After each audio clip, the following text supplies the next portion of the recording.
తాకట్టులో ఉన్న బంగారాన్ని విడిపించి ఆ రోజున్న మార్కెట్ ధర కట్టి మిగిలిన డబ్బును మీకు అందిస్తుంది కొమ్మూరి గోల్డ్. నమస్తే, నేను ముఖేష్. ఈరోజు మనతో పాటు ఉన్నారు ప్రముఖ జ్యోతిష్య వాస్తు పండితులు, జ్యోతిష్య వాస్తు శిక్షణ నిపుణులు, శ్రీ లలితాదేవి ఉపాసకులు బ్రహ్మశ్రీ నానాజీ పట్నాయక్ గురువు గారు.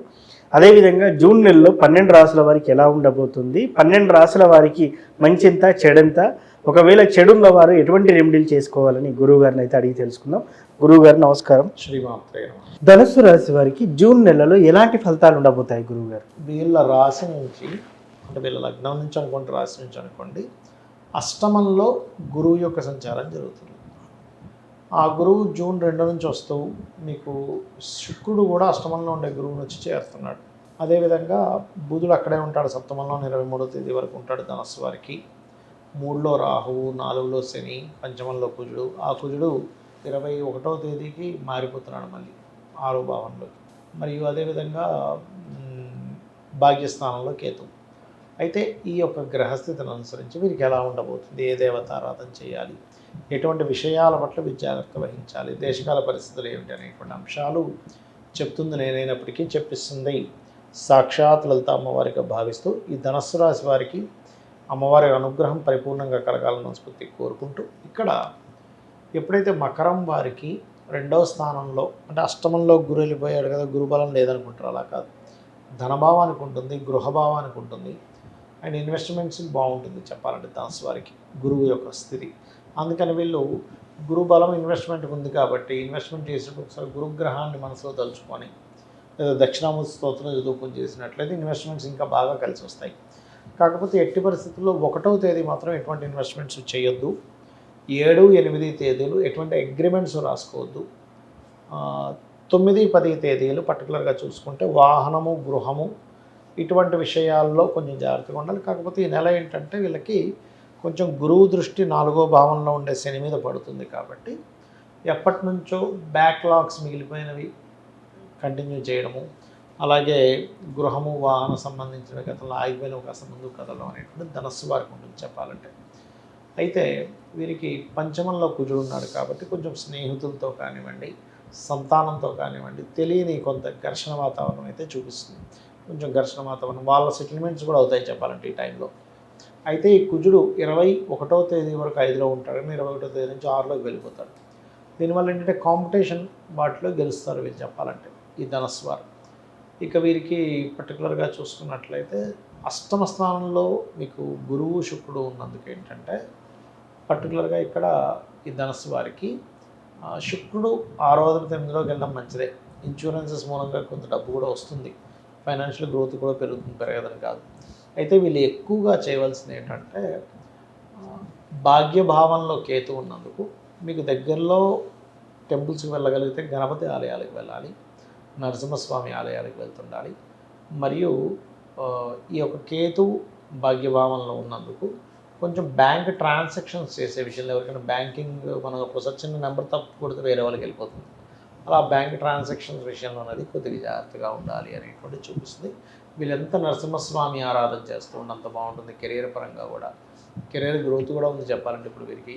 కాకపోతే కొంచెం ఏంటంటే బంధువర్గంలో తెలిసిన వారి ద్వారా కొన్ని జాబులు రావడం అటువంటివి సూచిస్తున్నాయి.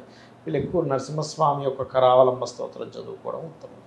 రాసుల వారికి ఇలా ఉన్నప్పటికీ కూడా దేశకాల మాన పరిస్థితుల ప్రకారం ఎలా ఉండబోతుంది అంటారు గురువు గారు? ఫస్ట్ ఆఫ్ ఆల్ ఏంటంటారంటే కుజుడు మీరు గమనిస్తే, అంటే జూన్ మాసంలో కూడా కుజుడు ఉంటాడు. మే నుంచే మనకి 11లో సంచరిస్తున్నాడు, మే 11 నుంచే కూడా.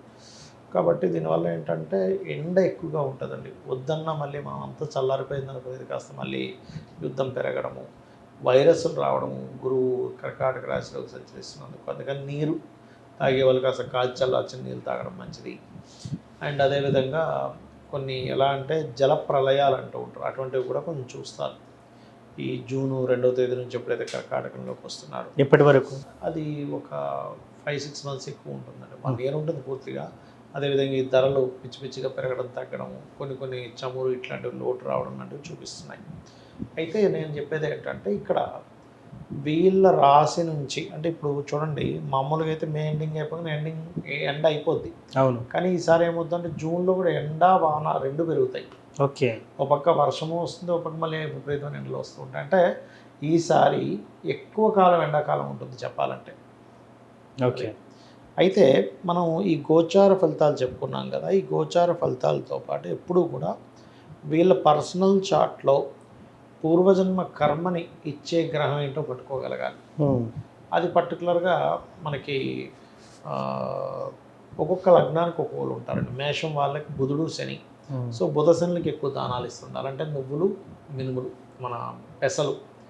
వృషభం వారు అనుకోండి వాళ్ళకి గురువు అవుతాడు, శనగలు ఇస్తూ ఉండాలి ఎక్కువగా. మిథునం వారు కందులు ఎక్కువగా ఇస్తుండాలి.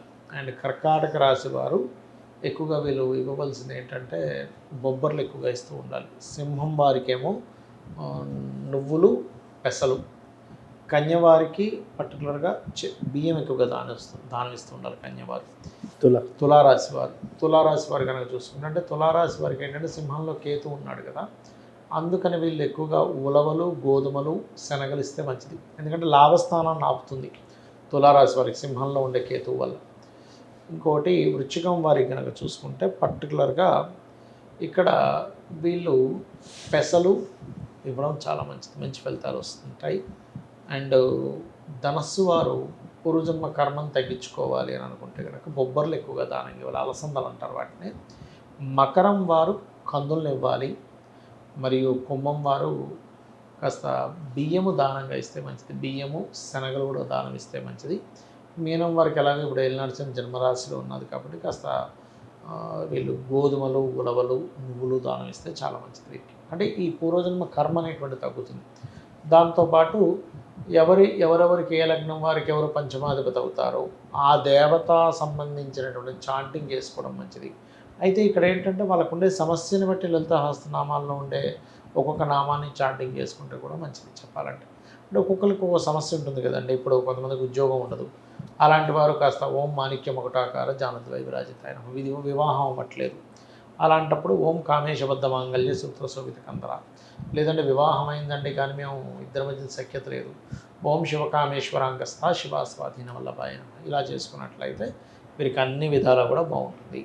సో మొత్తానికి 12 రాశుల వారికి ఎలా ఉండబోతుంది జూన్ నెలలో అని చక్కగా తెలియజేశారు గురువు గారు. అదేవిధంగా బాగలేని వారు ఏ రెమెడీ చేసుకోవాలి, ఏ మంత్రం చదవాలి, లలిత సహస్రనామం ఏ దానం ఇవ్వాలని చాలా చక్కగా తెలియజేశారు. ధన్యవాదాలు. శ్రీమాత్రే నమః.